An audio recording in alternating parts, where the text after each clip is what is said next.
Το θαύμα που βίωσε ο Δημήτρης Βακαλόπουλος είναι συγκλονιστικό. Μεταφέρεται στο νοσοκομείο ύστερα από ένα κάταγμα κατά τη διάρκεια αγώνα ποδοσφαίρου σε ηλικία μόλις 24 ετών, όπου παθαίνει θρόμβωση και πνευμονική εμβολή. Οι γιατροί δεν δίνουν στους γονείς του ελπίδες. Παραμονές του χειρουργείου, κατά το οποίο σύμφωνα με 2 κορυφαίους επιστήμονες ο Δημήτρης δεν θα τα κατάφερνε, η απαρηγόρητη μητέρα του αφήνει δίπλα του ένα βιβλιαράκι με τα θαύματα του Αγίου Ραφαήλ. Και το πήρα και άρχισα να ξεφυλίζω τώρα.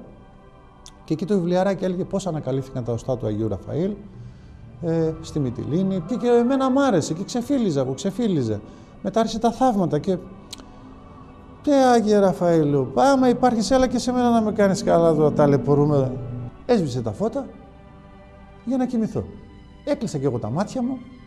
Κάποια στιγμή τώρα όταν έχεις κλειστά τα μάτια και έρθει κάποιος με 100-200 προβολείς πάνω από τα μάτια σου ακριβώς, νιώθεις κάτι και ανοίγω τα μάτια μου, όχι σε όνειρο, ανοίγω τα μάτια μου και βλέπω έντονο φως, να με τυφλώνει το φως.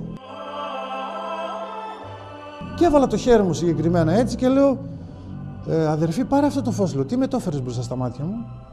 Πετάγεται αυτή και μου λέει ποιο φως βρε, δεν υπάρχει φως. Και ξαφνικά διαλύεται το φως και βλέπω έναν, το λέω και ανατριχιάζω κιόλας, βλέπω έναν παπά αιωρούμενο στον αέρα να με κοιτάει.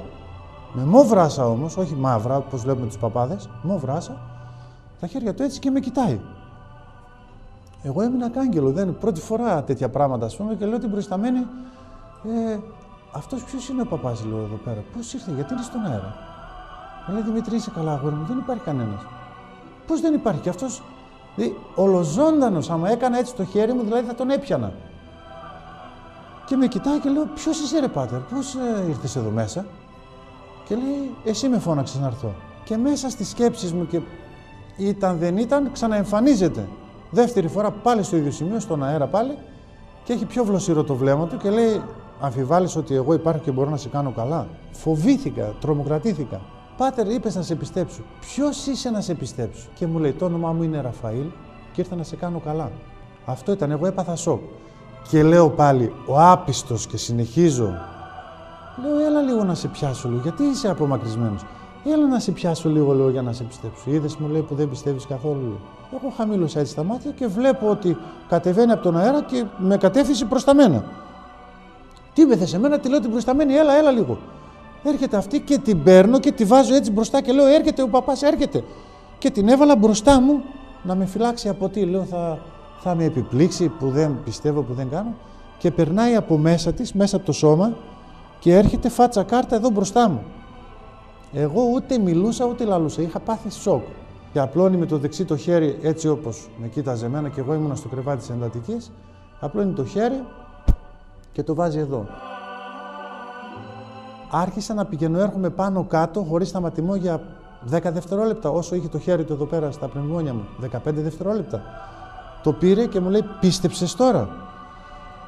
Εκείνη τη στιγμή λες και με έφυγε ένα βάρος 250 κιλά. Και λέω, Άγιε Ραφαήλ, σε πιστεύω μέσα από την καρδιά μου και σου υπόσχομαι ότι όταν τελειώσει όλη αυτή η περιπέτειά μου τα νοσοκομεία, θα έρθω να σε βρω όπου κι αν είσαι. Την επόμενη μέρα, λίγο πριν το χειρουργείο, οι γιατροί διαπιστώνουν στις εξετάσεις το απίστευτο. Τα πνευμόνια του Δημήτρη ήταν καθαρά. Οι θρομβώσεις εξαφανίστηκαν και το αίμα κυλούσε κανονικά στις φλέβες του. Ο κύριος Σπύρο, αφού είπε, σε πιστεύω μικρέ, γιατί εγώ σε είχα λέει για να πεθάνεις και εσύ έζησες. Και όπως ήρθαν και οι γονείς μου μετά για να τους ενημερώσει, λέει, το Δημήτρη, λέει, τον είχαμε στο φέρετρο έτοιμο για να πεθάνει. Και αυτός σαν να έβαλε το χέρι και να είπε, παιδιά, εγώ εδώ είμαι. Και γύρισε μετά στη μητέρα μου φεύγοντας και είπε, είναι τυχερό το παιδί σας ή κάποιον έχετε εκεί πάνω και προνοεί για το παιδί σας.